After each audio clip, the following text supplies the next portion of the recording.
Selamat Hari Rabu, Jemaat GPBB. Bagaimana kabar saudara? Kami para pengerja GPBB menyapa saudara sekalian setiap hari Rabu dengan harapan bisa pesan-pesan singkat kami bisa menjadi kekuatan, menjadi penghiburan dalam menjalani kehidupan sepanjang satu minggu. Saudara sekalian, hari ini saya ingin men-sharingkan sedikit apa yang telah di-sharingkan oleh guru-guru sekolah minggu di dalam bahan ajar beberapa minggu yang lalu, yaitu tentang berdoa dengan menggunakan bantuan 5 jari kita.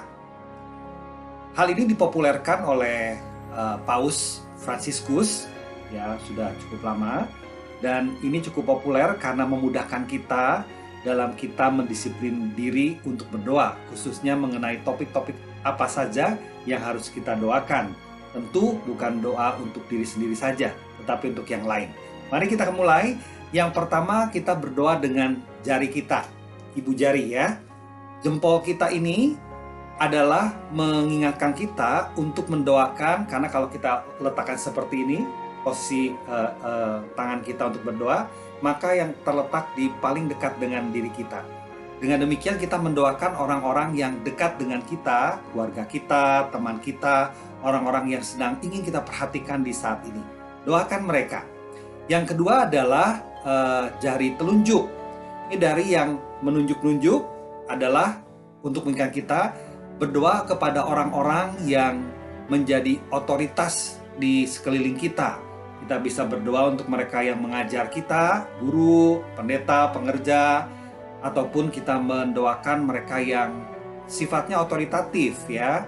Misalnya dokter kita ya, karena mengingatkan kita bagaimana menjaga kesehatan dan seterusnya.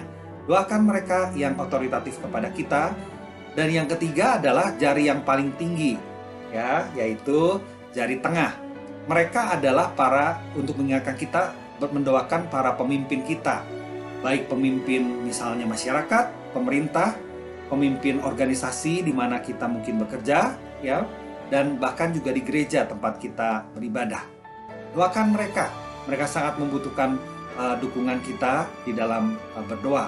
Khususnya bagi pemerintah, misalnya di saat sekarang ini kan sedang menghadapi berjuang melawan virus corona.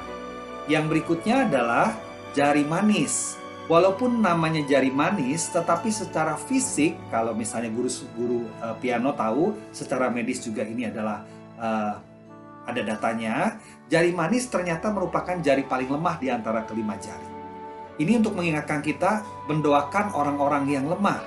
Misalnya seperti virus corona yang sedang menjadi pandemi ini, mereka yang sakit, mereka yang dikarantina, mereka yang menjadi stres karena keadaan semacam ini. Doakan orang-orang semacam ini yang di lingkungan kita yang kita tahu. Doakan mereka, doa kita mendukung mereka. Yang terakhir adalah jari yang paling kecil.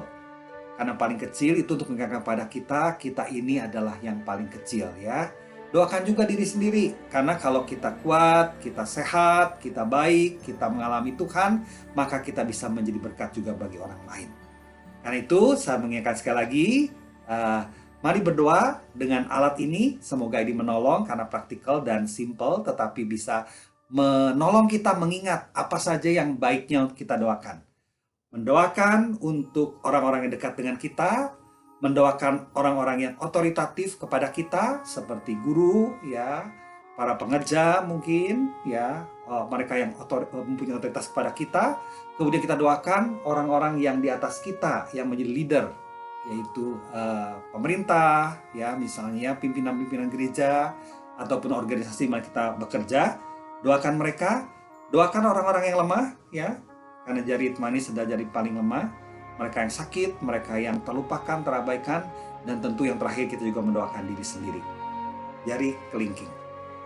Mari kita terus berdoa dan kita terus meminta pertolongan Tuhan, sekaligus kita juga mendekatkan diri kita kepada Tuhan dengan doa kita. Selamat berdoa. Tetap semangat, tetap sehat, tetap bersama dengan Tuhan. Amin.